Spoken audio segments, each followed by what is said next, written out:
Tá, tá. Bom, boa tarde a todos os presentes aqui, os alunos, professores, enfim.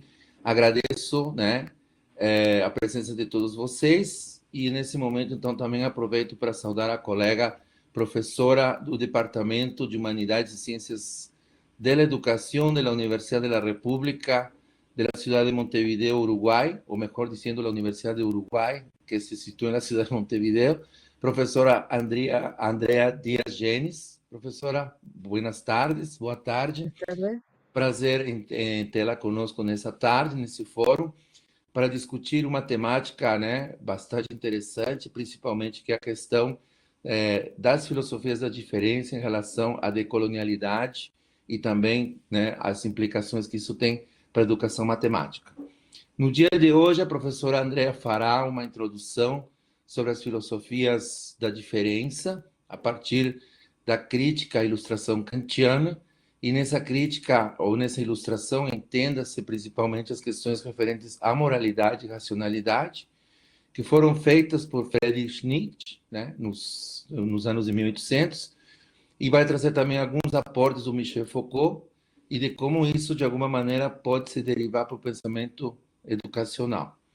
A fim de articular tudo isso ao pensamento decolonial, a professora Andrea também fará uma problematização a partir da afirmação da diferença e da autoria sobre a denominada identidade latino-americana, a qual é vista como uma construção colonial. Né? Para início de conversa, então, ela lança duas perguntas, né, que me parecem extremamente importantes, né, a levar em consideração ao longo da sua fala, né, até para podermos entender melhor o que ela quer dizer com todas essas questões filosóficas que ela aporta, que é principalmente como se educa para afirmar a diferença em educação, né? E aí esse para mim é fundamental, porque diferente de outros momentos que se pergunta como se educa na diferença, ela traz essa questão de para a diferença. Eu acho que essa questão é extremamente importante nessa diferenciação, questão linguística importante. E a segunda questão que ela nos coloca é como ser criadores em educação matemática. E aqui também destaco a palavra criador. Ela não fala criativo, ela fala criador em educação matemática, né? O criador em português, e não simplesmente repetidores. Então, passo a palavra à professora Andréia, então, para iniciar sua fala, de aproximadamente uns 50 a uma hora, 50 minutos a uma hora, e depois, então, abriremos para as questões dos presentes aqui nesse fórum. Professora Andrea, boa tarde, muitíssimo obrigado. Boa tarde. Muchas gracias, y con usted a palavra. Bueno, muchas gracias, Samuel. Muito obrigada, muito obrigada por la apresentação. Lamentavelmente eu não falo bem português, mas se lembro vou a falar algumas palavras para ser mais compreensivo lo que eu vou a falar. Primero, decirles que mi formación es filosófica, eu non veño da educación matemática, mas sí traballo en el campo de la filosofía da educación. Principalmente, mi trabajo ha sido a partir de dos autores fundamentales, Nietzsche y Foucault. Agora voy a hablar un poco de este desafío que me presentó Samuel de trabajar de un diálogo entre filosofía da diferencia y su importancia para la educación y el tema de la decolonialidad en la educación, que es un tema tan importante hoy, ¿no? Para pensar el desafío educativo en nuestro continente. Entonces, considero positivo como parte de esta decolonialidad también este diálogo entre una universidad de Uruguay y una universidad de Brasil, también para salir de la frontera de la mismidad de estar en una lengua solamente y en un país, estando además tan perto, ¿no? Porto Alegre de Montevideo, y siendo tan diferentes también. Entonces, pienso que parte de la filosofía de la diferencia es este encuentro mismo, ¿no? Ampliar los horizontes y no quedarse solamente con estar fechado a nuestro propio lugar. Bueno, voy a hacer una síntesis, pero no me importa tanto presentar Nietzsche, que es el filósofo que más voy a hablar ahora, sino qué podemos traer de Nietzsche para pensar la educación. ¿Es Nietzsche un filósofo de la diferencia? ¿En qué sentido? ¿En qué sentido hace él también una crítica a la razón universal y moderna que viene justamente de Descartes y de Kant? ¿En qué sentido él plantea otro dispositivo para la educación a partir de ese concepto de diferencia? Creo que es un poco lo que voy a falar ahora. Si quiere, pase, Samuel. Por ejemplo, vamos a traer algunos conceptos de Nietzsche. Yo le decía que no voy a decir exactamente lo que Nietzsche ha dicho porque en una hora, y no estoy frente a especialistas de Nietzsche, ni esa es nuestra función, ¿no?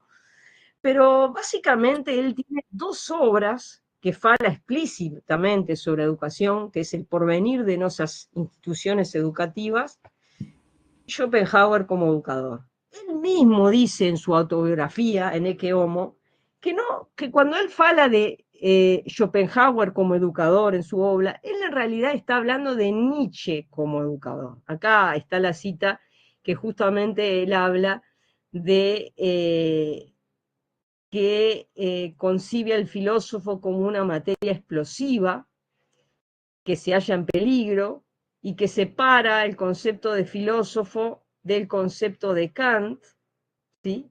Que lo trata como académico, como catedrático, y que en el fondo, cuando él falaba de Schopenhauer, que fue su maestro, aunque no lo conoció, lo conoció a través de la lectura del Mundo como Voluntad y Representación, en que encontró en una librería de libros antiguos, pero en realidad ese es su modelo de profesor, y es a partir de ahí que él va a hacer ese libro Schopenhauer como educador.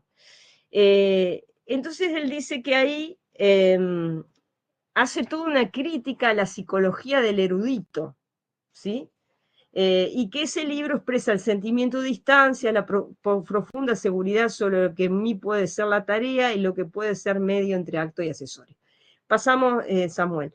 Esto es una cosa importante en su crítica a la educación de su época, pero que podemos traer hasta ahora también. La educación al servicio del Estado. ¿Qué quiere decir esto? ¿Por qué la critica Nietzsche? No en el sentido que sea malo en sí mismo, sino que el Estado está al servicio del mercado, de la construcción de riqueza, de fines económicos y no de fines culturales o educativos. Por eso, la educación lo que tiene que generar es un individuo acorde con sus fines utilitarios. Fines utilitarios que se vinculan más con una institución de supervivencia del ser humano, económica, de adaptación, de supervivencia en el sentido económico, que a fines culturales o de desenvolvimiento humano. Entonces, Nietzsche va a separar bien claramente. Una cosa es la institución educativa y cultural que yo pienso, y otra es una institución de supervivencia que no es educativa, que el Estado toma para sí, y de ahí que genera una educación para una masa indistinta, ¿sí? En un sentido solamente de supervivencia vital, ¿sí? No para el desenvolvimiento humano, no para generar un estado superior de la humanidad, que eso es lo que a él le interesa, superar este estado de la humanidad, ¿sí? Para desenvolver lo que él llama un ultrahombre, un superhombre, pero en un sentido actual querría decir, superemos este estado, encontrémonos con una nueva etapa de desarrollo humano. En ese sentido, la educación que él piensa no es una educación de los iguales en el sentido de generar una mismidad, una repetición, una persona, un rebaño al servicio de los fines utilitaristas que estuvimos mencionando, sino un individuo que sobresalga en su diferencia. Es más, a ese sentido más alto de esa diferencia que generaría esa educación que él piensa, le llama genio, ¿no? genio tal como Goethe, como Schopenhauer, como el mismo Nietzsche, no se lo va a decir a sí mismo, aunque sí en su autografía Neke Homo va a decir por qué soy tan sabio, por qué soy tan inteligente. O sea, ese ser que absolutamente sobresale, se distingue en su diferencia, supera el estado actual de la humanidad, ¿sí? Para generar un producto que la propia humanidad en su estado, digamos, de percepción y autoconocimiento no conocía. O sea, ahí estamos frente al genio. En esta etapa, que es la etapa de la juventud, pero lo podemos tomar entre comillas, podemos tomar de esto lo que a nosotros nos sirve, que es este tema de educar para la diferencia, más que el genio, lo genuino, digo yo, cómo generar lo genuino. Podemos tomar ese aspecto de el que sobresale, el que se distingue, el que rompe el molde, el que genera algo absolutamente nuevo, ¿sí? El que se distingue en su diferencia, el que genera, bueno, en su más alto sentido, el que genera una obra de humanidad que implica una evolución en el sentido de lo que se conocía hasta ahora como humano y de los conocimientos que se conocían. Ese es su más alto sentido, sería el genio. ¿Qué pasa? La filosofía de su tiempo, pero podemos decir la educación de su tiempo, generaba un conocimiento muy histórico, muy repetitivo. No es la educación de ahora, sin lugar a dudas, donde el conocimiento, la importancia del conocimiento es relativo porque cada vez más el conocimiento está en función, en la educación dominante, más de generar una competencia que de una posibilidad de replicar una serie de conocimientos. O sea, no es el estado actual de la educación. En ese momento era absolutamente erudita, ajustada a la letra, al contenido, a la repetición de lo que otros dijeron. Es más, dice, la filosofía acá es más filología que filosofía, o sea, es exégesis, comentario de lo que otros han dicho. Entonces, lo que generamos, por un lado, son repetidores, ¿sí? Personas que replican. Vamos a decir que esto después tiene sentido para América Latina también, que replican, que reiteran lo que otros han dicho, ¿sí? Y por otro, burócratas, simplemente funcionarios que se adaptan, y esto sí tiene mucho más que ver con el estado actual, a un statu quo, a un funcionamiento de una maquinaria del mercado. ¿Tá? Entonces, estas dos cosas, pasan un poco para atrás porque todavía no, para atrás, bueno, este, para educar, él dice que hay que ser introspectivo, o sea, hay que ir contra los ídolos del tiempo. ¿Cuáles son los ídolos del tiempo? Justamente el crecimiento del capital, la burocracia del Estado, el historicismo. Hoy podríamos decir, hay otros ídolos del tiempo. Hay que superar el tiempo a través de la educación, no hay que replicarlo. La educación es el lugar justamente para ir contra el tiempo, contra el statu quo. Sigue siendo, ¿no? La educación en el sentido de ese lugar como entre aspas o ese lugar entre paréntesis de la utilidad, tal como, por ejemplo, hoy falan Magellán y Simon cuando falan de educación. La educación, en realidad, en su sentido griego, es el lugar del tiempo libre, del tiempo no utilitario. Ese sería el sentido de la educación que hoy también se recupera y es también el sentido que va a recuperar Nietzsche. Es el lugar de estar contra el tiempo, es de hacer algo diferente, más allá del tiempo. Y para eso, ahora sí podemos eh, pasarla. Hay que generar esa alter humanización, ese sujeto que rompa con el molde, que se diferencie.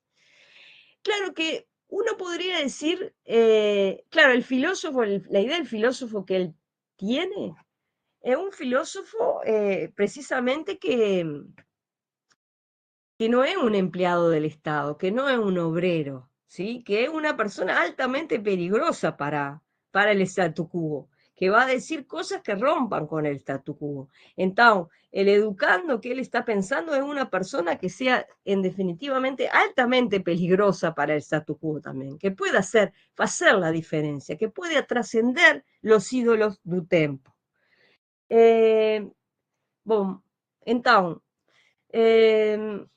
me parece que esta cuestión acá, bueno, esta cuestión de simplemente en la filosofía por lo menos es muy común esta cuestión de que el filósofo es simplemente eh, el que repite lo que otros han dicho, ¿no? El que investiga exactamente lo que ha dicho un filósofo, no para hacer algo con él, como estamos haciendo ahora, por ejemplo, ¿no? Sino simplemente para repetirlo y decir exactamente lo que ha dicho. Eso le parece un saber erudito, un saber memorístico, y en realidad le parece inverosímil que eso sea importante para la educación. Ahora, a ver si pasamos, Samuel. Es una cosa tengo que decir es que no, no crean la falsa dicotomía que para generar la diferencia a persona no ten también que tener grandes maestros y una gran literatura. Es decir, para Nietzsche, a persona debe ser rigorosa, debe aprender también a gran literatura, debe escuchar los grandes maestros, debe estudiar las grandes obras, más para hacer una cosa a partir de eso, no para quedarse en eso. Eso es importante porque es una distinción que nos vamos a hacer después cuando falemos de la decolonialidad. Entonces, si se quiere, esto es bien colonialista, es decir, no es educar para repetir, para sostener lo que otro ha dito o para hacer una cultura de segunda mano, ¿no? Sino para hacer a partir de eso otra cosa. Vamos a pasar esto no lo voy a falar aquí. Por ejemplo, la Grecia de Nietzsche. La Grecia de Nietzsche, ¿qué hicieron los griegos? ¿Ellos inventaron a filosofía? Eh, no tiene origen en Grecia la filosofía. Estuvo antes, quizá desde que el humano es humano, en Babilonia, en Egipto, en otros, lo tomaron de ahí. Lo importante es, acá dice bien, la cosa más estúpida es atribuir a los griegos una cultura autóctona, ¿no? Ellos absorbieron la cultura de otros pueblos, ¿sí? Que fuese viva. Por eso han llegado lejos, longe, ¿no? Precisamente porque han sabido lanzar la jabalina más lejos, más longe, recogiéndola allí donde otros pueblos las habían abandonado. Los griegos son dignos de admiración por el arte de aprender productivamente, ¿no? Y lo mismo que hicieron ellos, también nos debemos aprender de nuestros vecinos para vivir, no para conocer de manera erudita todo lo que ha aprendido como soporte para alzarse por encima del o más allá, além tu vecino, ¿no? Las cuestiones sobre los comienzos de la filosofía. Entonces, es importante eso, es una crítica a la erudición por la erudición misma. ¿Sí? Es importante conocer, pero para hacer algo diferente con eso. La diferencia también se construye entre una dialéctica de la tradición con la novedad. Si es importante recoger la tradición, mas no simplemente para repetirla, sino para hacer otra cosa, como los mismos grecos hicieron también, ¿no? Ahora pasamos. Eh, entonces, por supuesto que los grandes educadores o los grandes filósofos, los grandes maestros, también puede ser los grandes matemáticos, son un impulso y pueden ser los libertadores.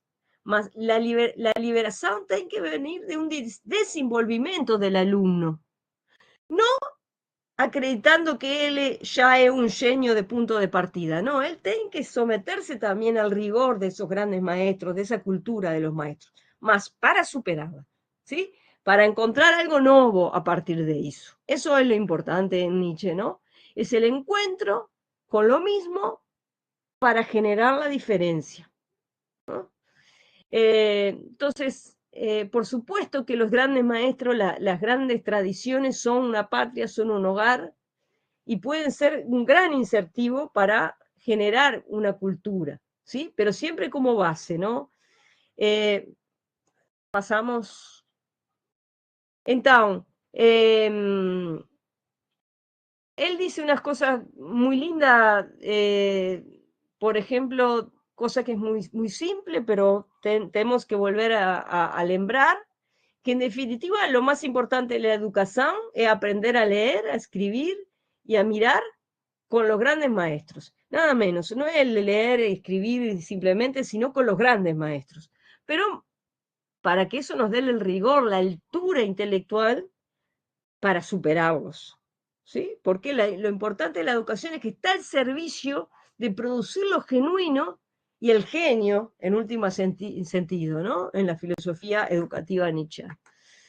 Ahora, a sabiendas que siempre hay un sector que es ineducable, ¿sí? Y que nos asegura la libertad. O sea, el sujeto no es totalmente educable, siempre tiene un aspecto que no se puede someter a una intrusión, ¿sí? Con el que tiene que jugar en esa dialéctica entre lo que conoce y lo que no conoce, lo que sabe y no sabe, en lo que puede dominar y lo que no domina. Pasamos. Y es interesante en esta pequeña introducción simplemente relembrar cómo era él, también Nietzsche, ese gran filósofo del siglo XIX, pero que se adelantó 2 siglos en muchas cosas, como maestro. Entonces él dice que él distinguía mucho a los alumnos, ¿sí? Él era, por un lado, era muy riguroso, era muy riguroso, muy estudioso, muy exigente con la cultura, con lo que tenía que enseñar. Era también partía de una creencia en el alumno, ¿sí? Un depósito de una confianza, una amabilidad y generar una idea de que estaba, de un respeto, ¿sí? Y de una distinción, esa era la palabra que quería encontrar, una distinción, ¿no? Que pienso que se dice así, se fala en portugués, ¿no? Eh, que da la idea de que me importás lo que tenés en la cabeza, tal como Sócrates después va a traer Foucault, el tercer Foucault, me importa, ahora que te dejaron todos, eu vou a falar con você, te dice Sócrates Alcibiades, porque me interesa lo que tenés en la cabeza. Entonces, ahí empieza que esta educación que piensa Nietzsche es una educación que tiene que ver mucho con una relación personalizada, ¿sí? También, ¿no? Con un estímulo individuo a sujeto, sujeto a sujeto, ¿no? Estimulando y partiendo de un a priori, eh, algo así como a la inversa de lo que dice Rancière, el filósofo francés, de, de una a priori de igualdad entre los alumnos, igualdad de inteligencias. En este caso, Nietzsche dirá igualdad en las diferencias. Yo ya sé que sos único, que sos un único, que el camino que tú vas a hacer, solo tú lo vas a hacer, ¿sí?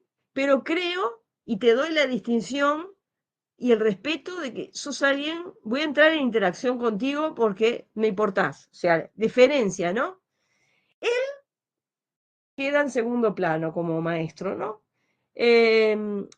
Una cortesía que tiene que ver con la distinción llevada a su máxima expresión, un estímulo permanente de la expresión de libre pensamiento, o sea, la importancia que tiene no solo la filosofía, sino aprender a filosofar, eso también se puede aplicar en un aula de matemática, ¿no? La importancia de pensar a partir de un teorema, a partir de un ejercicio, un pensamiento que es libre, que no se sabe a dónde va a llegar, pero para estimular esa posibilidad de la diferencia, que se genere la diferencia.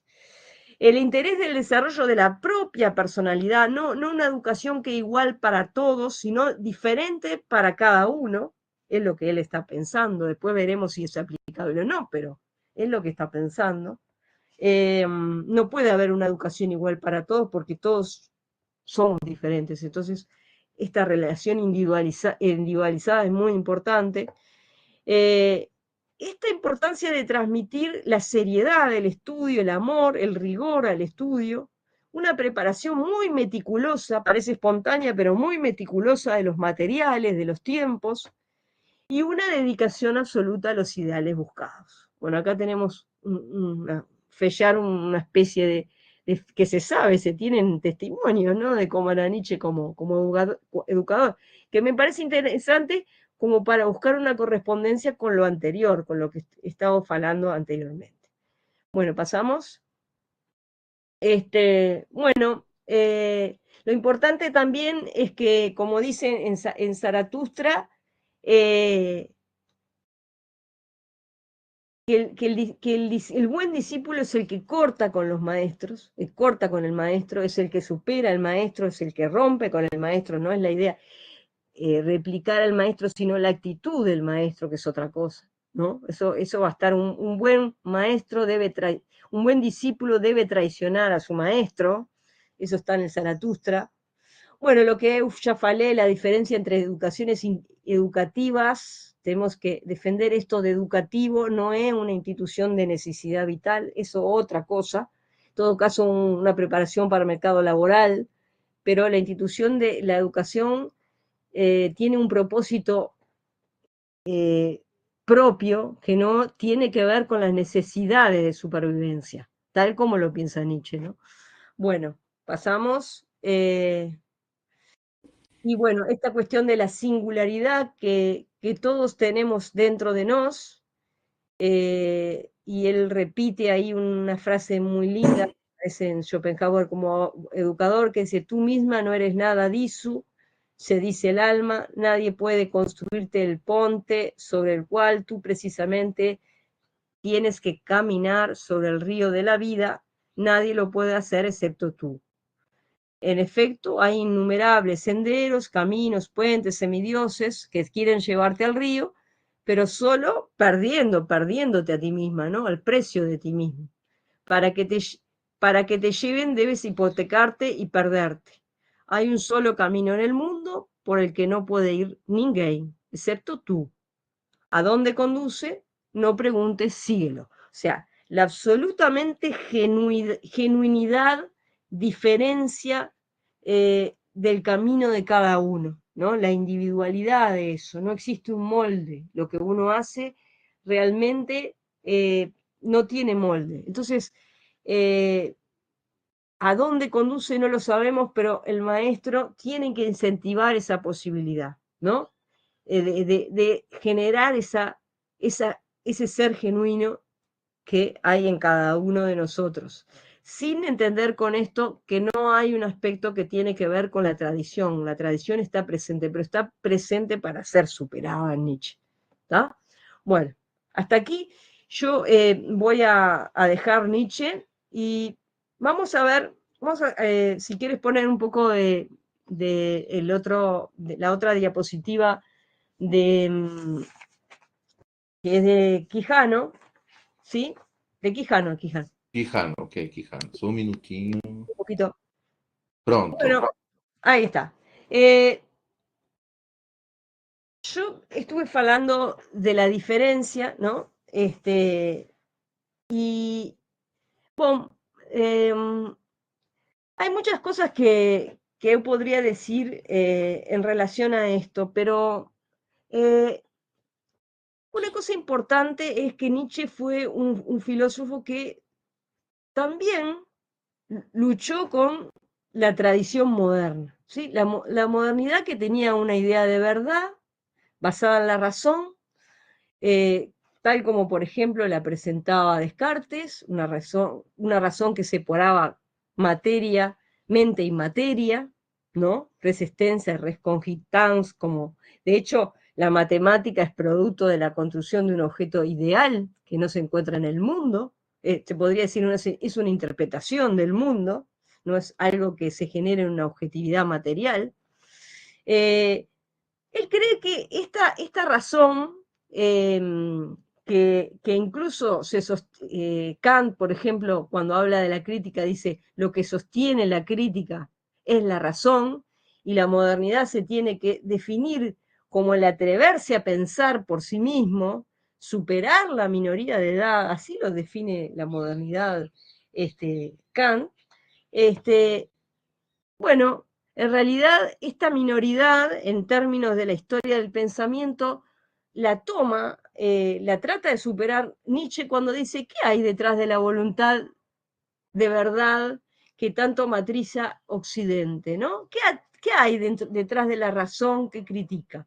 Está la voluntad de poder. O sea, detrás de toda construcción, de toda fabulación, de ficción de verdad, porque para Nietzsche la verdad es una interpretación del mundo que está atravesada por relaciones de poder, elemento que va a tomar Foucault, está el tema del poder. Y ahí inauguramos otra serie de filósofos que son estos filósofos de la diferencia, que van a entender también que el poder construye subjetividad, construye normalidad y anormalidad, construye ideas de verdad que tienen efectos de poder, etcétera, etcétera. Construye ideas de educación también, ideas de nosotros mismos en relación con otros. Bueno, nosotros como cultura vamos a hablar de una ficción que fue construida a partir, dando un salto sideral, porque ahora tenemos que vincular un poco la filosofía de la diferencia, y ese es mi desafío intelectual que me propuso el profesor Samuel, con la decolonialidad. Entonces, bueno, uno dice, en esa genealogía de nos mismos, como latinoamericanos, como lusoamericanos, como afro-brasileños, cómo nos fuimos construyendo la idea de nos mismos, como cultura, como civilización, como educación. Entonces, Aníbal Quijano, pero también es un misma en un libro que se llama La construcción de la identidad en América Latina, una aproximación hermenéutica, un libro que eu falo sobre América Latina, no voy a falar mucho ahora, porque lo que es importante es ver dónde nos vamos a ubicar y a trabajar entre filosofía, diferencia y decolonialidad, es que un hecho que define esa pregunta de quiénes somos nos mismos, el hecho de la colonización de América. En el caso de Brasil, la colonización de Portugal, ¿no?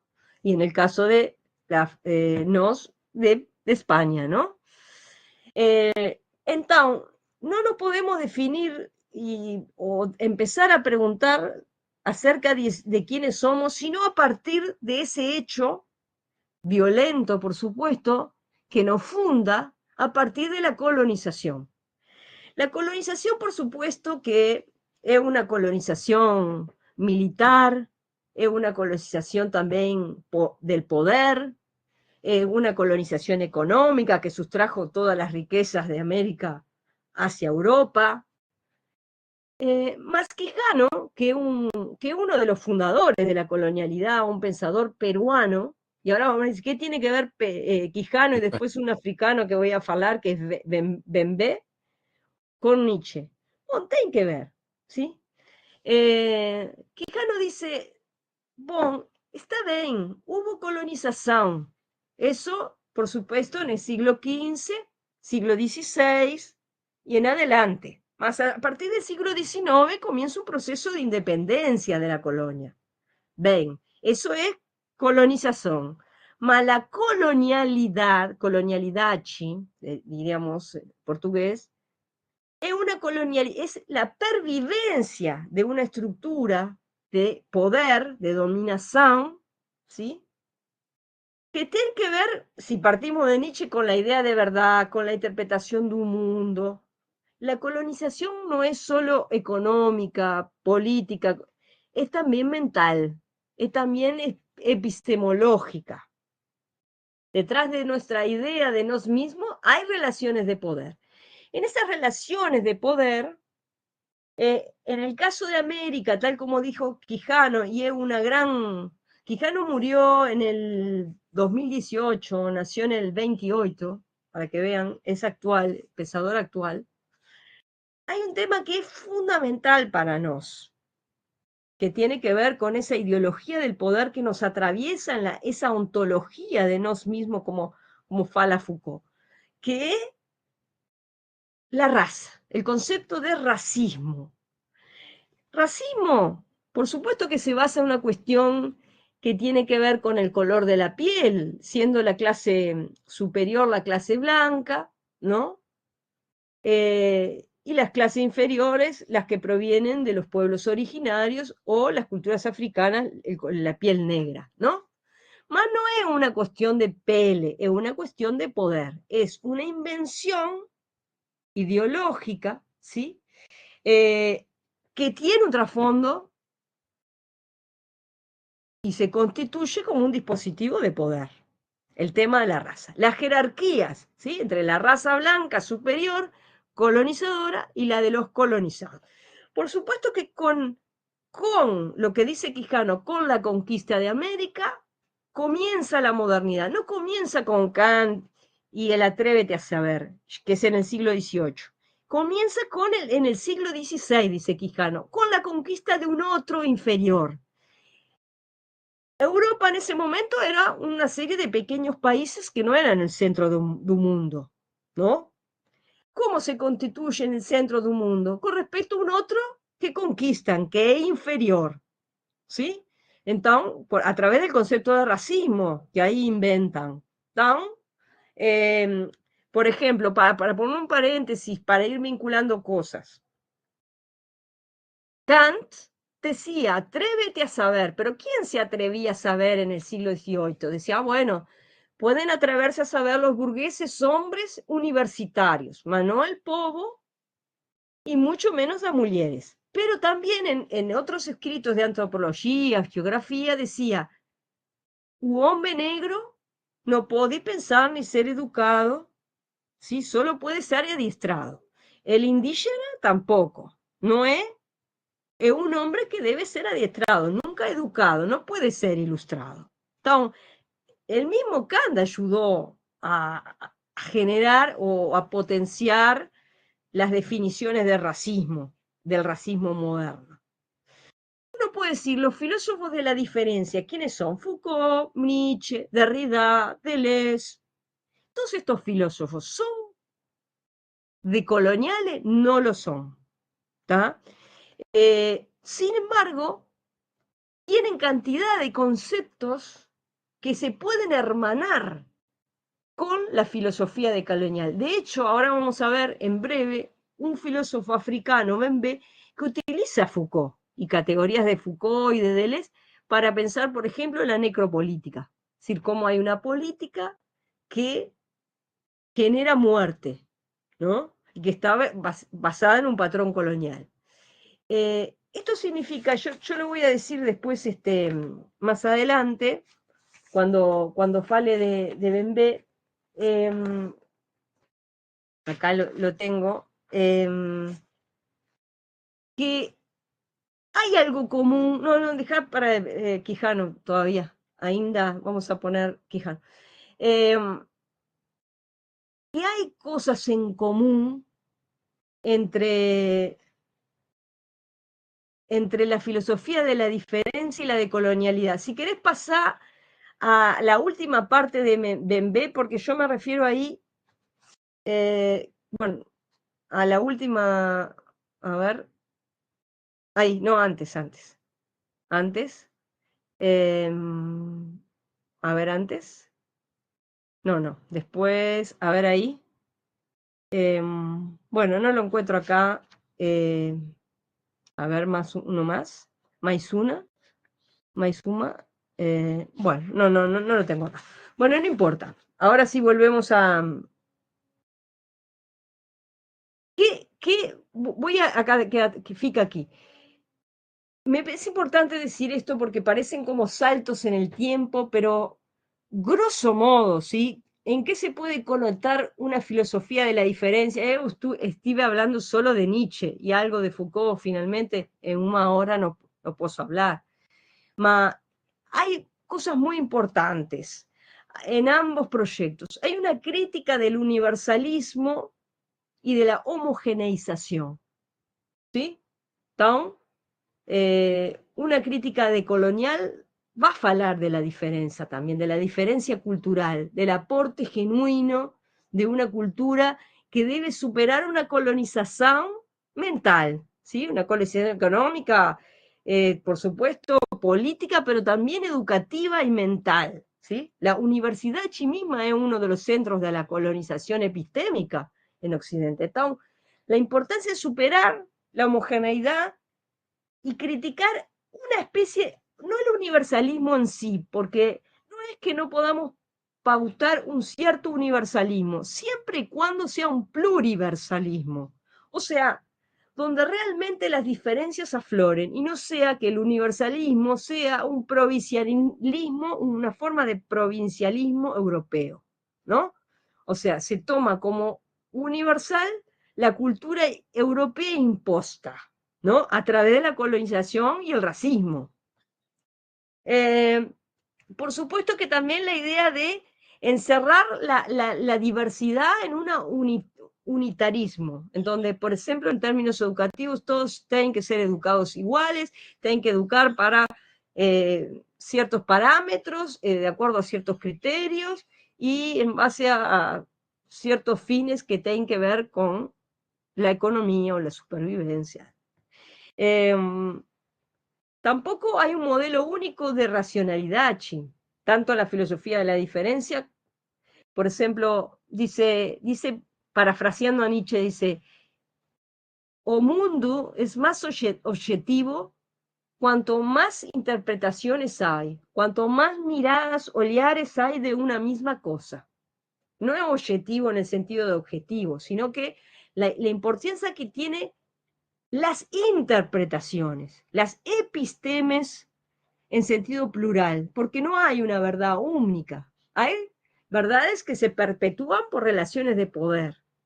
Por supuesto que podemos derivar críticas decoloniales a partir, por ejemplo, del pensamiento de Nietzsche y Foucault, pero no es que ellos estaban pensando en eso, ¿tá?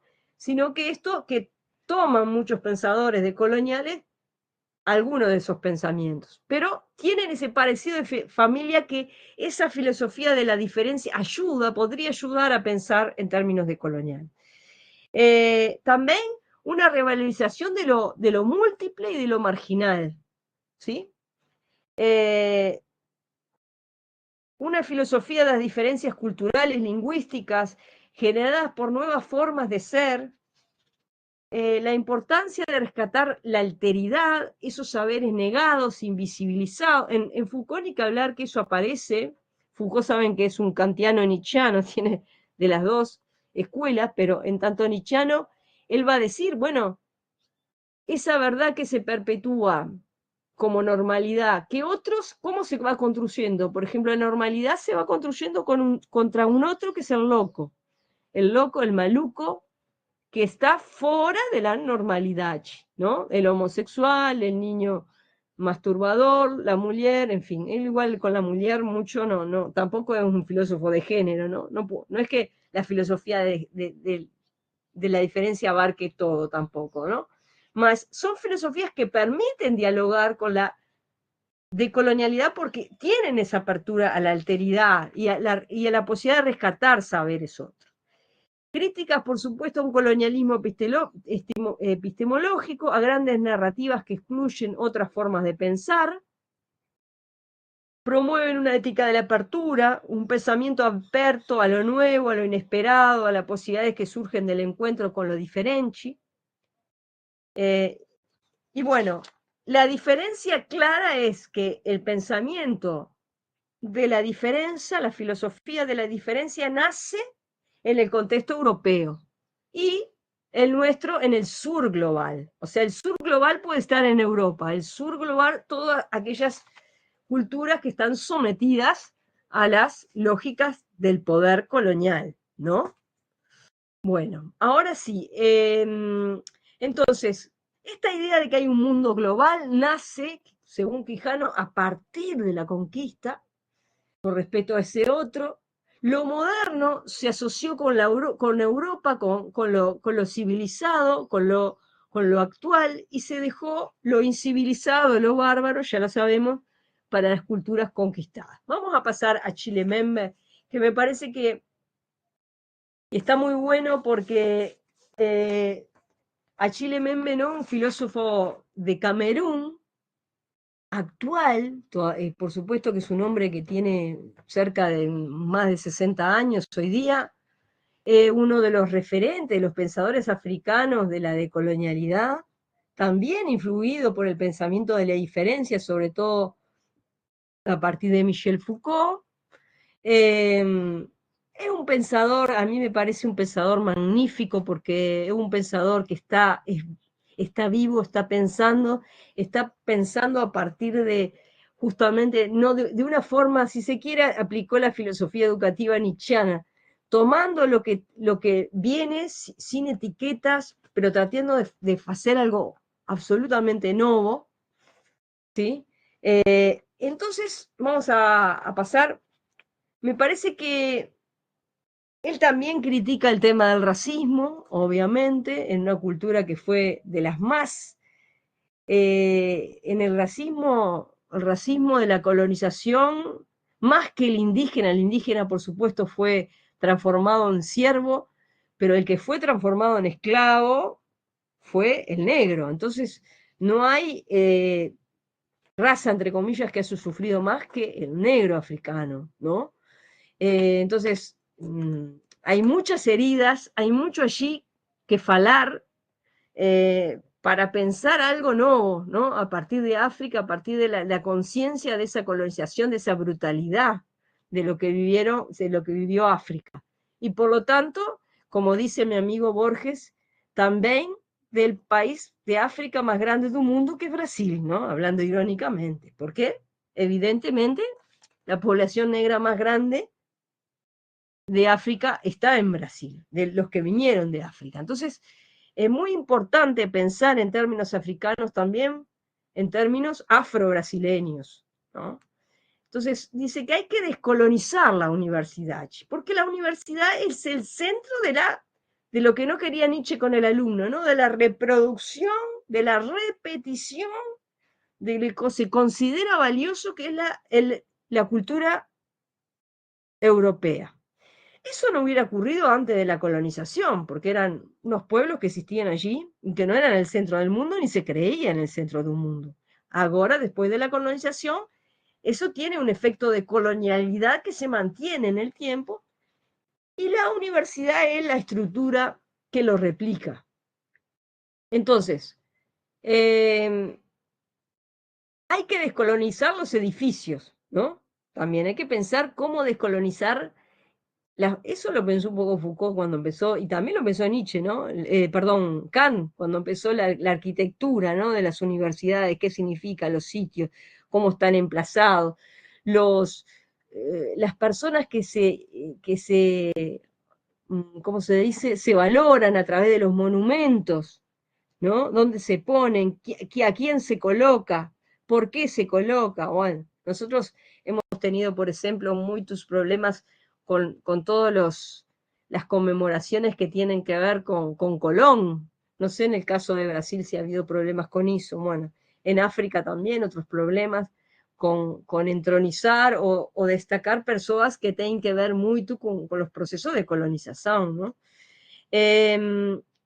Entonces, otra vez, Achille Bembe dice, es importante, no sabe que está diciendo algo parecido a lo de Nietzsche, pero dice también, es importante que desarrolle los alumnos su propia vida intelectual, permitirles desarrollar eh, moral e intelectualmente como sujetos independientes, ¿no? ¿Cómo generar eso? Un aula universitaria que genere sujetos independentes. Y hacer, mire lo que dice, la capacidad de hacer avances muy além de los horizontes actuales, parece de los ídolos de noso tempo, lo mismo que decía Nietzsche, ¿no? O sea, más além de los ídolos actuales. Entonces, ¿cuáles son los ídolos actuales? Así como Nietzsche criticó un Estado al servicio del mercado, del utilitarismo, del dinero, bueno, en otros términos, hoy no será el liberalismo, será el neoliberalismo, pero también es una universidad que está al servicio de la empresa, ¿no? De los principios empresariales. Esa es la nueva forma de colonialismo, ¿no? Que en definitiva es el capitalismo. Porque el capitalismo también, por ejemplo, para Quijano nace, más bien que no es que nazca, pero sí se vuelve global o se torna global con la colonización de América. Además, digamos, la forma de reproducción de la riqueza a los niveles que llegó a Europa, lo llegó precisamente a partir de extraer riquezas materiales y también de fuerzas de trabajo gratuito, porque habían empleados en las fábricas,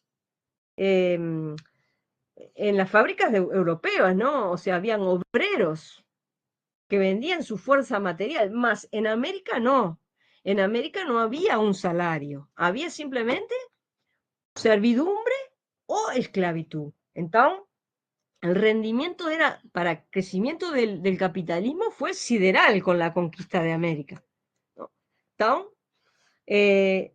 esa lógica empresarial y neoliberal es la que termina matrizando en esas universidades, donde se da un estudio, dice, despojado del fin de la cultura, también lo que había dicho Nietzsche, ahora aplicado también al fin de la supervivencia, enseñando un cuerpo también docente atribulado y absolutamente atravesado por un régimen burocrático, por una obsesión por la evaluación, avaliación, ¿no? Avaliación.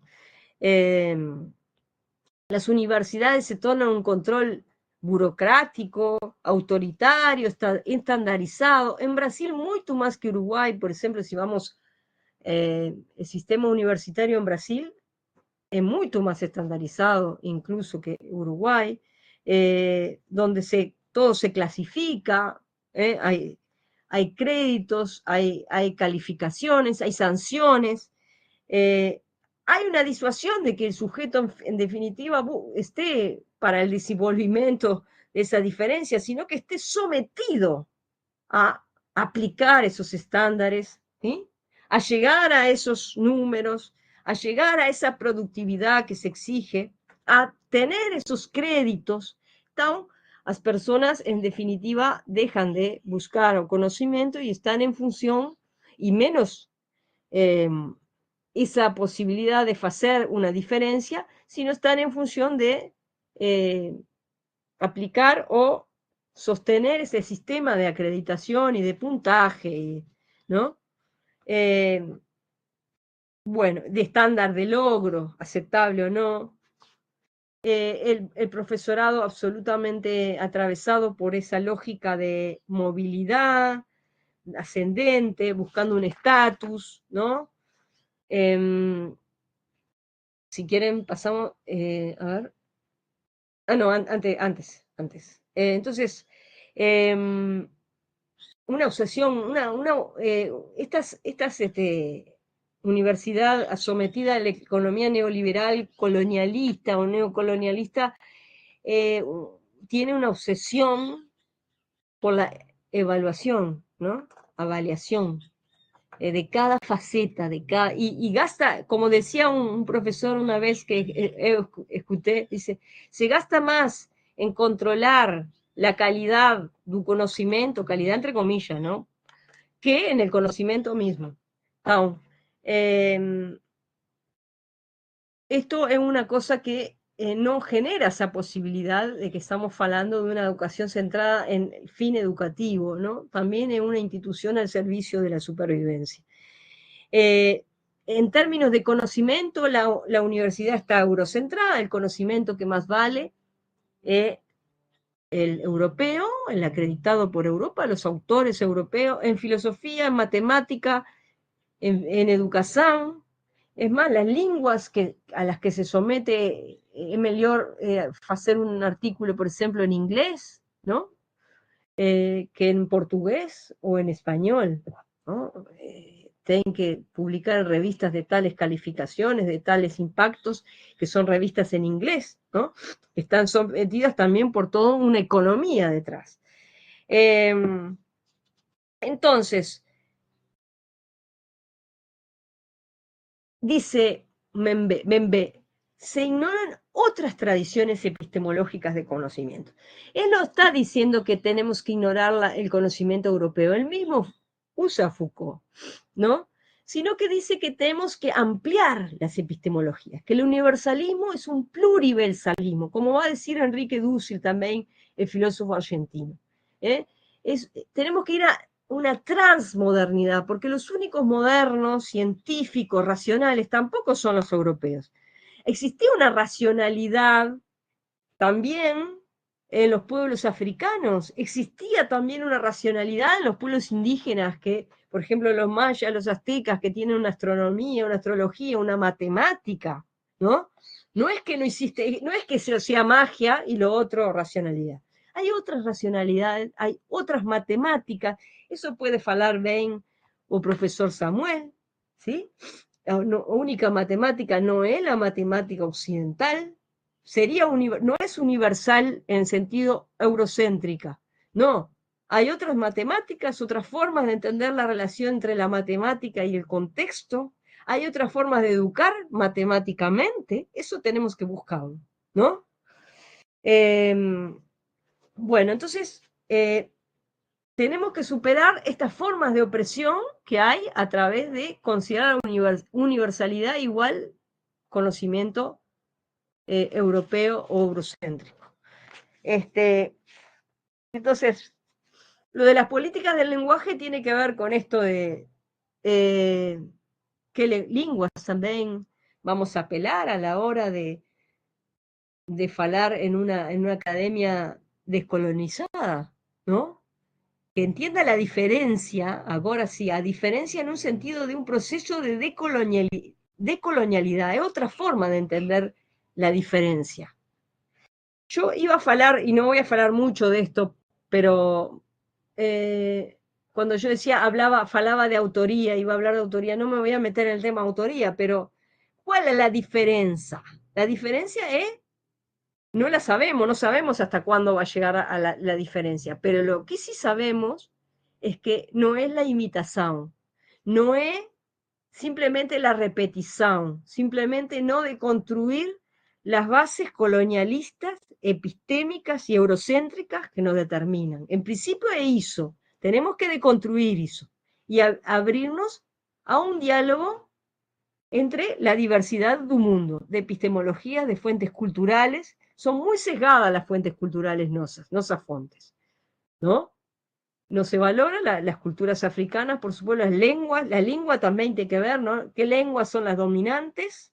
¿Qué pasa con la alianza o la apertura de la lengua portuguesa a la lengua española, que es todo el resto de América, ¿no?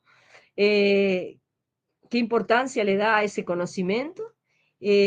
A la impronta de las lenguas y de los saberes de los pueblos originarios también, de las distintas culturas africanas, porque esa idea de que existe el indígena y el negro, otra falsedad del racismo colonizador. Había múltiples culturas indígenas y múltiples pueblos africanos, ¿no? Con distintas idiosincrasias, saberes, conocimientos, en fin. Bueno, él, ahora sí podemos pasar, él pasa... Andrea, só para sí, te avisar, de repente mais 10 minutinhos para fechar e depois dar a bueno, oportunidade para as perguntas. Se qualquer coisa complementas para o final, ou dependendo das perguntas, de repente, né? Não sei. Sim? está, bueno, él trae un pensador que tiene un libro que se llama Gugu, que tiene un libro que se llama Descolonizar a Menti, que él justamente se plantea qué deberíamos hacer con el sistema colonial heredado, ¿no? Y esa conciencia que necesariamente inculcó en la mente africana, pero también podemos decir en la mente brasileña, ¿no? ¿Qué rumbo debería tomar un sistema educativo que desea romper con el neocolonialismo? ¿Cuáles son entonces los materiales que deberían ser expuestos? ¿Sí? ¿Cómo se verían a sí mismos? ¿Cómo queremos que los nuevos, en este caso brasileños, se vean a sí mismos y a su universo? ¿Desde qué base afrocéntrica o eurocéntrica? ¿Quiénes deberían interpretar ese material? Bueno, en fin, todas esas preguntas, ¿cómo sería una alternativa a esto, no? Bueno, entonces vamos a pasar rápidamente, porque él dice que hay que recentrarse, la educación fala mucho de nos mismos y nuestra educación es repetitiva, es de segunda mano, es colonialista. Entonces, tenemos que superar este estado. Él dice que tenemos que enseñar lenguas africanas, podría ser una cosa importante para Brasil también, para Afroamérica. Bueno, después vamos a pasar. Debemos dialogar con diversas tradiciones epistémicas. Tenemos que generar más libertad en la producción y el movimiento del conocimiento, y que la libertad no se entienda como esto, libertad del mercado. Eso no es libertad, ¿no? Bueno, esto lo sacamos para la próxima. Descolonizar implica, entre otras cosas, que nuestra educación también nos recentremos, que no solo estemos mirando como hacer, como dice el afán sucursal, el hacer sucursal del pensamiento europeo en nuestra tierra, sino que mirarnos a nosotros mismos y generar preguntas del mismo contexto. Por ejemplo, si es la educación matemática, ¿qué necesita hoy la educación matemática en Brasil? ¿Qué viene a responder la educación matemática? ¿Qué educación matemática necesitamos? ¿Cómo educar matemáticamente para la diferencia y no solo para la repetición, en términos culturales, pero también en términos personales, individuales? ¿Qué debemos cambiar en el currículum? Los planes de estudio, los contenidos, ¿en qué deberían cambiar? Trocar, ¿cómo deberían trocar? ¿Cómo deberían trocar el criterio? ¿Qué deben incluir y qué no? ¿Cómo deben ser la relación entre profesor y alumno para que no sea una relación colonialista? ¿Sí? Eso también hay que pensar. ¿Cómo reconocer los saberes otros? O sea, cómo intercambiar con otras culturas, cómo abrirnos no solo a los pueblos conquistadores, sino a todas las tradiciones culturales, cómo criticar entonces el eurocentrismo, cómo darnos cuenta que no nos reconocemos a nos mismos como sujetos pensantes, ¿no? En tanto que no reconocemos, por ejemplo, los saberes que se producen en Brasil, en América Latina, y siempre estamos viendo qué dicen Estados Unidos, Inglaterra, en Francia, ¿no? Parece que si uno estudió en Francia, en Inglaterra, en Estados Unidos, es mejor que si estudió en África o estudió en Uruguay o en México, ¿no? Eso es una cuestión colonialista. Él dice, no se trata de terminar con la universalidad, sino integrar a la universalidad otras tradiciones epistémicas, otras tradiciones epistémicas. Ahí pasamos. Y esto me parece interesante, la definición de diferencia, que la diferencia no es cortar con el otro, no es un individualismo extremo, porque todo está ligado, todo está enamorado, ¿no? Es una interrelación la diferencia, no es desconexión con un otro, ¿no? Sino que todas las diferentes estamos conectados entre nos, ¿sí? Entonces, por eso también va a entender que en la complejidad del mundo actual y en la diversidad del mundo actual, la disciplina fechada sobre sí misma no es bueno. Como hacemos ahora, uno son matemáticas, estoy hablando de cuestiones más filosóficas, sin embargo estamos con educadores de matemática, o sea, superar las disciplinas, abrirnos a otros discursos, a otras formas de pensar, de estar en el mundo más allá de las disciplinas. Bueno, muito obrigado. Muito obrigada. Já, Um Samuel. minutinho aqui, estou me conectando aqui, mas é que assim eu faço só uma coisa de vez, ok.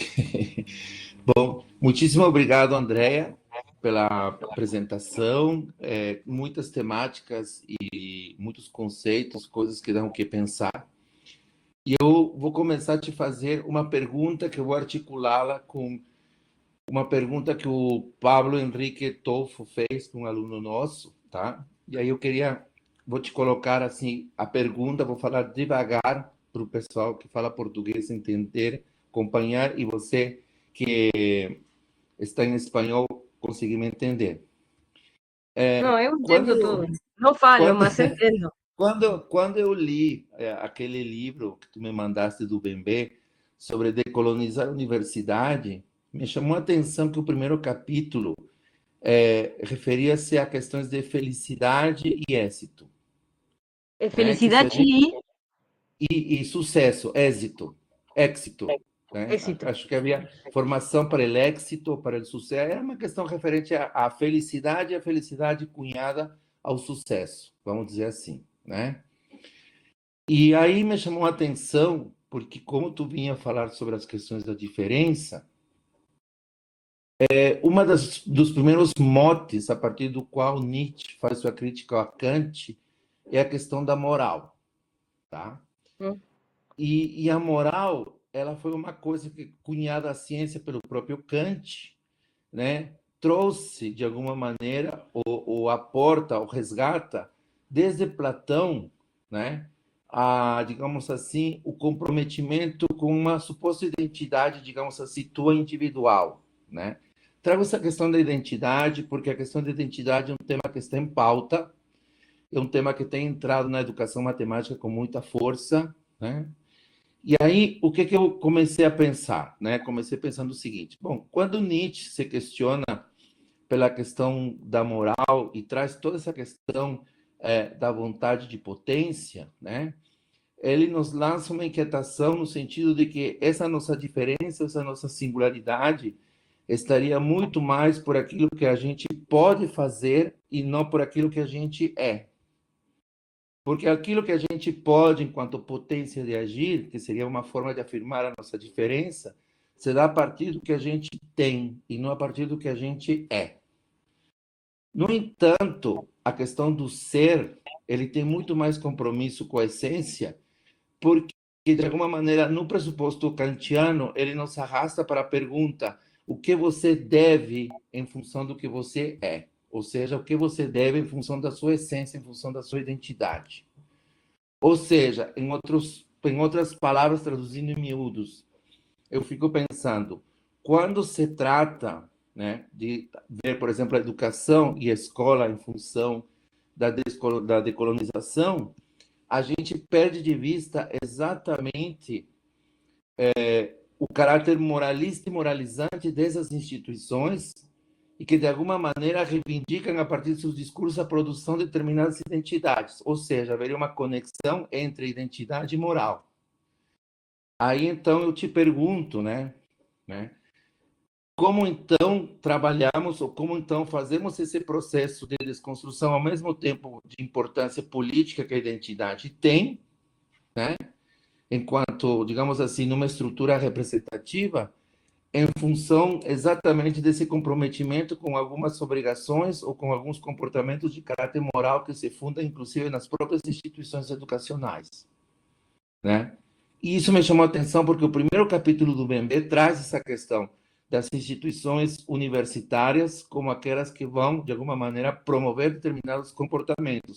Ou seja, já trazem uma escala valorativa de valores morais e essa moralidade acho que é a última coisa que a gente discute. A gente discute epistemes, discute conceito, discute a questão política, mas a questão moral, como que ela entraria nesse pano de fundo exatamente como problematização dessa produção identitária que às vezes parece que muito mais encarcera do que ela promove essas singularidades. E a pergunta do Pablo, que também tem a ver com a questão, inclusive, da produção do ser, ou do conceito, que seria com a produção da verdade, ou com a produção da enunciação daquilo que se coloca como força resultante que fixa determinadas essências, né? Ele pergunta que foi comentado, né, como Nietzsche argumenta, e parece que ele leu alguma questão a respeito, né, que verdade, ou mentira, não sei se mentira ele fala, mas acho que fala, em algum momento ele fala que a ciência é a maior mentira que a humanidade criou, mas ele fala enquanto invenção também, né? São construções da razão humana. E de que maneira, por exemplo, essas concepções tradicionais de objetividade, né, e de conhecimento são desafiadas por esse entendimento de que o verdadeiro e o falso, ou seja, o falso, a potência do falso, né, ele chama de mentira aqui, teria essa condição. é porque ele pesquisa um pouco a questão das fake news, por exemplo, né? E até que ponto, por exemplo, algum aspecto, alguma coisa que é vista como fake news, como que se relacionaria ou não se relaciona do ponto de vista nesse perspectivismo nietzschiano? Então, eu queria te ouvir se tu já pensasse em alguma questão sobre como a gente pode encarar, né, a questão das fake news em função desse perspectivismo que o Nietzsche coloca enquanto, de alguma maneira, mais um olhar sobre algum fato, sobre alguma questão, né, que existe supostamente no real. Bueno, son preguntas difíciles en el sentido de que obviamente Nietzsche no está pensando ni en la fake news ni en el éxito de que te solicitan la universidad hoy día, ¿no? Pero vamos a empezar con lo de Nietzsche y Kant con respecto a la moral. Básicamente la ética nietzscheana está basada en la razón y en la posibilidad de que el sujeto se eleve a una razón universal a través de un razonamiento que busca que su principio ético individual se eleve a una condición universal. Los dos elementos del imperativo categórico es justamente que mi máxima se vuelva en cada acción una ley universal, o sea, que integra a los otros en todo lo que voy a hacer. Entonces diría, ¿qué pasaría si lo que yo hiciera se elevase a una ley universal? Y tomar al individuo siempre como fin y nunca como medio. Esas son las dos expresiones de imperativo categórico kantiano. Ahora, esto significa, y lo que va a criticar Nietzsche de la moral kantiana, es que es una moral en donde el individuo, el cuerpo, las pasiones, la persona efectivamente viva, se somete a una cosa abstracta, supuestamente universal, desinteresada, en que él y sus motivos y sus pasiones y su cuerpo y todo eso tienen que ser dejado de lado. Entonces, eso además de parecerle falso, le parece algo absolutamente impracticable, ¿no? Porque en definitiva lo que nos constituye como humanos es esa corporalidad, es esas luchas de poder, es esos elementos que tienen que ver con las emociones, con las pulsiones, con la voluntad de poder, ¿no? Eh, esas fuerzas que nos constituyen y que están continuamente en pugna y que no podemos idealizar y dejar de lado, ¿no? Sino que podemos a cada fuerza colocarle otra, en todo caso, para superarla. Entonces, en ese caso, hay una moral nietzscheana y él es un relativista, no. Yo creo que la moral nietzscheana, primero cuando él piensa la moral, piensa en las cuestiones de valor, siempre es una cuestión, es una afirmación de poder el valor. Si uno dice esto es bueno, esto es malo, lo que está expresando es una relación de poder y el valor que se afirma es un poder que se afirma. ¿No? Es una relación de poder que se prevalece sobre otra que queda por debajo, ¿no? Es algo que tiene que ver con la fuerza en relación a lo que aparece como lo débil, que es lo no valorado.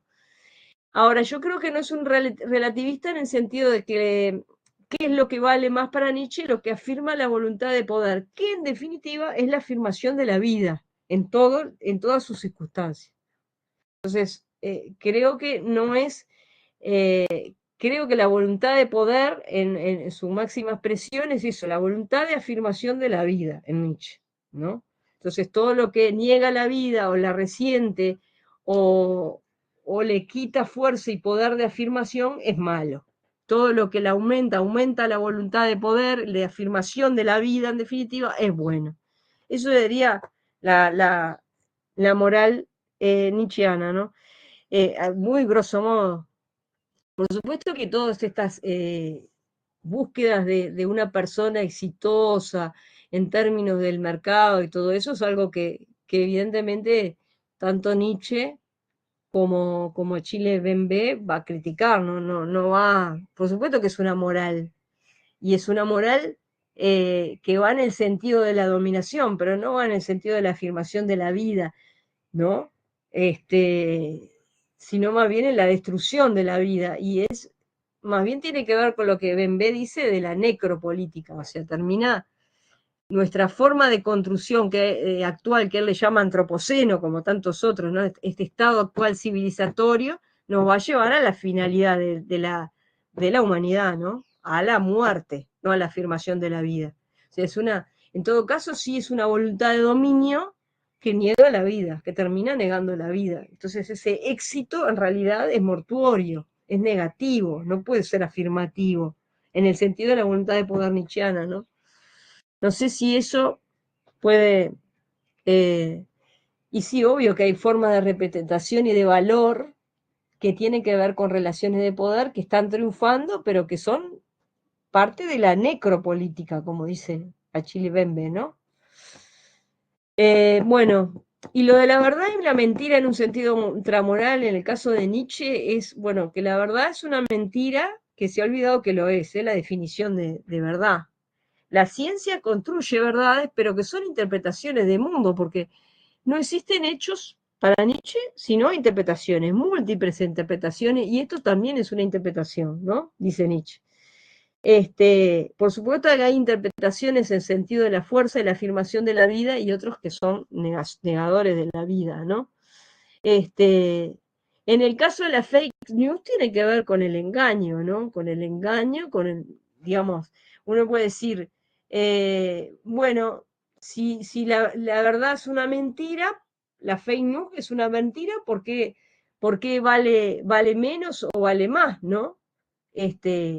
Lo que pasa que ahí, más allá de Nietzsche, digamos, esa mentira no tiene fuerza, uno podría decir, porque no hay forma de que sea sustentada, ¿no? O sea, que no existan hechos en el sentido de verdades que puedan ser objetivadas o correlacionadas con una verdad objetiva, no quiere decir que cualquier interpretación sea válida. Hay interpretaciones más válidas que otras. Yo puedo decir, hoje agora eu estou falando a ninguém. No, no é possível passar essa como fake news, porque eu estou falando a algumas pessoas da Universidade Federal de Rio Grande do Sul, não?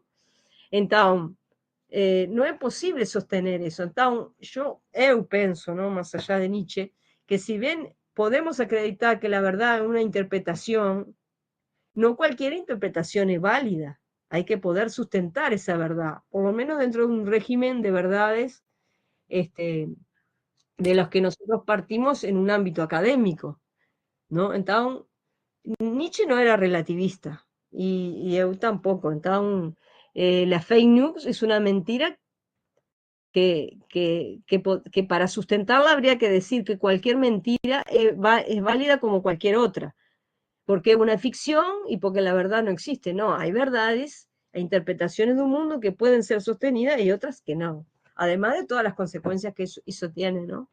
Por supuesto. Certo. Bom, eu vou passar a palavra à professora Cláudia Glavan. Por favor, Cláudia, para que faça a sua pergunta diretamente. Na sequência, eu já coloco a pergunta do Maurício, pode ser? Ok, não queria roubar. Não, tem problema, pode, pode. Então, boa noite, professora Andréia, tudo bem? Boa noite, Samuel, colegas, professora Cláudia. Cheguei um pouco atrasada em virtude dos compromissos, mas a parte toda que eu peguei a discussão é muito importante, né? Eu queria, na verdade, só chamar a atenção, uma coisa que eu discuti ontem na aula, né? Que é a importância da política da linguagem, né? Da gente estar mais atenta, né? Então, quando a gente comenta, né, que o capitalismo, na sua versão neoliberal, ele adentra a escola, eu diria que ele adentra mais, adentra todas as relações. E ontem eu conversava com os estudantes, né, que há muito tempo atrás não se ouvia falar em marketing pessoal. Quer dizer, desde quando surge marketing pessoal? O filho passa a ser um investimento, né? Vou investir no meu filho para uma melhor escola, quer dizer, há todo um vocabulário, né?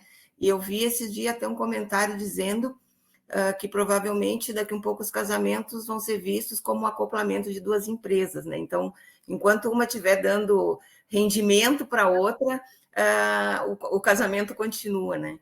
Então, eu acho que a gente perceber esta linguagem adentrando as relações que a gente tem, o vocabulário da escola, né? E o que eles pressupõem é de suma importância. Então, não é nem no sentido de perguntar, mas de reforçar um pouquinho a importância da gente estar atento a isso, né? Obrigada, só isso. Sí, Benbea fala de esa idea del capital humano, ¿no? Então, nós somos una inversión para nós mismos, o familiares lo mismo, el filho, invertimos en el filho, ¿no? Então, esa idea del capital humano, ¿no? Então, eso es el atravesar en la lengua de la economía y de la realidad humana también como economía. Então, eso tiene consecuencias, por supuesto. En todo, atraviesa toda esa idea de éxito, esa representación del éxito, en tanto balanza económica, ¿no? Aún tenemos que invertir en nos mismos y tenemos que generar dinero para, o sea, para poner dinero para generar después una persona que produzca dinero y se produzca a sí mismo como capital, que desarrolle una posibilidad de generar más dinero, etcétera, ¿no? Entonces, eso no tiene para qué ver con la educación, ni para Nietzsche, ni para Benbé, ¿no? Para ninguno de los que mencioné, sino con estas instituciones de supervivencia que tienen que ver, o sea, parece que no hemos evoluido, creo que se dice, como humanidad, porque partimos de la idea que luchábamos por la supervivencia y ahora estamos en unos términos que pareciera que no, más estamos también en eso, ¿no? En una lucha por la supervivencia del más fuerte, y la universidad y la cultura y la educación está al servicio de la supervivencia y de la desigualdad en términos justamente no de la diferencia que cada uno tenga, sino de generar solo algunos que van a poder sobrevivir y otros, una mayoría que no va a alcançar, não isso. Certo. Obrigado, Cláudia. Obrigado, Andréia. Eu vou fazer a pergunta do professor Maurício para a professora Andréia e se, no terminar da resposta, se tu tiver mais alguma pergunta, esclarecimento, então as pessoas anotem, por favor, no bate-papo, no chat, porque já estamos meio que estourando o tempo. Andréia, o Maurício faz uma pergunta em relação ao conceito de super-homem, tá?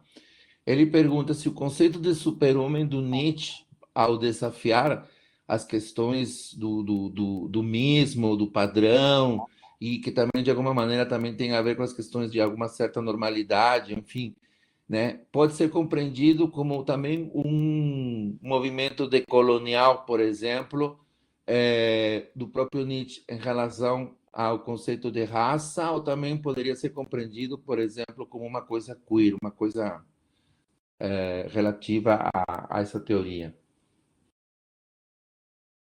Não sei se o Maurício quer esclarecer a pergunta.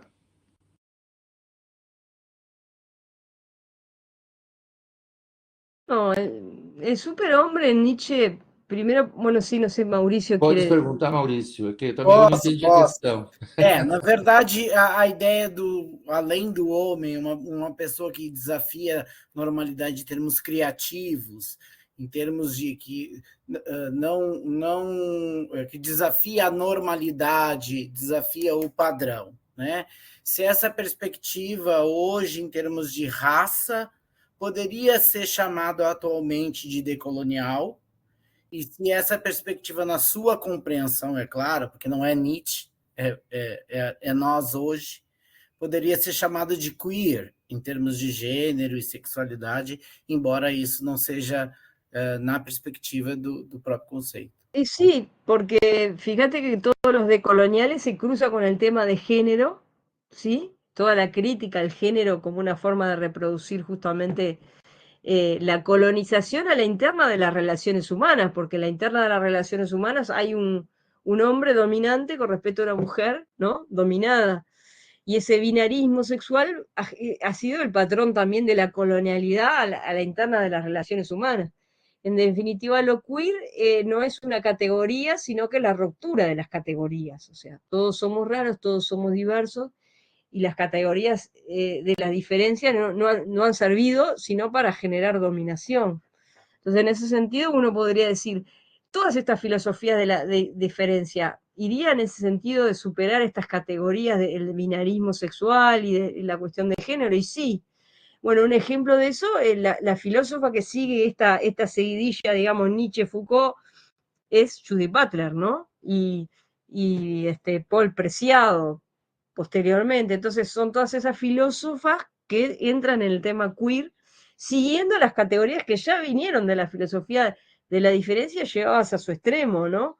En definitiva, quizá la forma de superar la diferencia es decir, bueno, todos somos diferentes, punto, ¿no? O sea, no hay manera de generar una cosa, este es el mismo y el otro es el diferente, no, todos somos diferentes, vamos a superar las categorías, ¿no? Entonces, ahí está toda la discusión con las cuestiones de lo queer, ¿no? En la actualidad. Así que bueno, es como todo, o sea, en los filósofos nos cuidamos mucho de llevar, es decir, estudiar Nietzsche, bueno, son realmente, él fue un pensador que rompió muchas categorías y que evidentemente es Nietzsche y los nietzscheanos, ¿no? Los que siguen después usando tus teorías para pensar cosas más allá de él, ¿no? Como es el caso de Foucault, como es el caso de Butler, como es el caso de Paul Preciado, ¿no? No es que Nietzsche haya pensado en lo queer, no, Nietzsche estaba atravesado por la cuestión machista. Ahora apareció un libro justamente de profesora Marton sobre Nietzsche y las mujeres, donde lo muestra más ambiguo a Nietzsche, a veces muy machista y a veces, o sea, Nietzsche, por más que fuera un filósofo muy adelantado, era filio de su época, ¿no? Más uno dice, estas filosofías sí, la verdad que siguieron su desenvolvimiento y fueron tomados por otro que sí pensaron más além de Nietzsche, ¿no? Sobre Nietzsche, pero más allá, tal como Nietzsche quiere que sea un alumno. Él dijo eso, ¿no?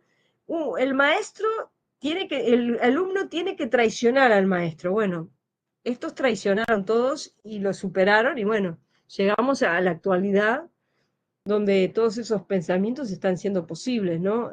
Crear una cultura quizá más allá de las categorías de género, que generaría otras perspectivas de mundo, ¿no? Que no son las actuales. Lo que a mí me preocupa también es que eu sei que estoy falando para un público de matemáticos, ¿no? Que no es público de filósofos. Quizá ver un poco cómo pensar la diferencia en términos de educación matemática, si en la educación matemática es importante el tema de la colonialidad, si también se da una colonialidad epistémica en la matemática, si también hay un eurocentrismo, si se puede pensar una forma de educación matemática más allá del eurocentrismo, si puede haber cambios curriculares, si puede haber otra relación entre profesor y alumno que no sea colonialista, ¿no? Si puede haber otra relación con las otras disciplinas y una apertura a otros saberes y otras tradiciones. Bueno, Samuel trabaja la etnomatemática también, que fala un poco de eso también, una intención de trabajar con otras matemáticas en otros contextos, con otras formas de hacer matemática y educación matemática. Todas estas cosas dialogan con todo esto, aunque yo no lo mencioné directamente, pero tienen que poder ser pensadas en el contexto de ustedes, ¿no? Obrigado. Sim, obrigado, André. Nesse sentido, eu acho assim, tuas contribuições em termos filosóficos, acho que trazem um solo para a gente, de alguma maneira, se apoiar ou pisar, como eu diria, né? A partir do qual a gente pode fazer exatamente as críticas às formas como essa educação matemática se configura, por exemplo, nos espaços acadêmicos, se configura no espaço escolar, se configura em relação à própria matemática, né? E existem, assim, inúmeros desdobramentos que podem ser feitos, né? O aspecto da política da linguagem, que a professora Cláudia destacou, tem a ver em relação a múltiplas relações que extrapolam o contexto educacional, mas que também invadem esse contexto educacional, e essas mesmas relações também são colocadas em função aos próprios objetos matemáticos, o que se fala de matemática, enfim, esse tipo de coisas, né? Então, assim, acho que reverbera bastante em diferentes temáticas, tanto da educação matemática em relação a comprometimentos, objetos de caráter social mais amplos, como também, inclusive, ver ou pensar quanto algumas perspectivas de trabalho dentro da própria educação matemática, quanto campo de pesquisa, elas são também colonizantes em alguns momentos, né? O próprio trabalho acadêmico a gente desenvolve como está permeado por algumas estratégias nesse caráter colonizante, né? e como que também, de alguma maneira, algumas temáticas começam a se firmar dentro, inclusive, dessa lógica de mercado, né? Que tu, por exemplo, tu criticaste em algum momento a partir do Nietzsche, e que não é muito diferente dessa, e que, de alguma maneira, nos lembra de que existe a colonialidade quanto aquilo que como se diz, se projeta, né, depois da independência política, mas como dependência econômica e cultural, né? Então, não tendo mais perguntas, já sendo 8h10 da noite, né, 20 horas e 10 minutos, então eu agradeço a professora Andréa pela participação, agradeço a presença dos colegas, alunos aqui presentes, prestigiando esse fórum, né? E, Andréa, mais uma vez, muitíssimo obrigado, né, pela tua participação e pelo aceite de estar nesse nosso fórum. Eu te agradeço sinceramente em nome da coordenação e dos presentes aqui. Muito obrigado a vocês y me deja muy contenta que también desde la matemática se interesen por la filosofía, me parece muy interesante, que se abran a otros discursos, a otras disciplinas, me parece que nos enriquece a todos. Así que muchas gracias, Samuel. Tá certo. Então, muito obrigado, boa noite a todos, um bom final de quarta-feira, um bom final de miércoles para ti, um bom descanso a todos e boa noite. Buenas noches, André. Boa noite. Um beijo, um Buenas abraço. noches. Tchau. Chao, chao.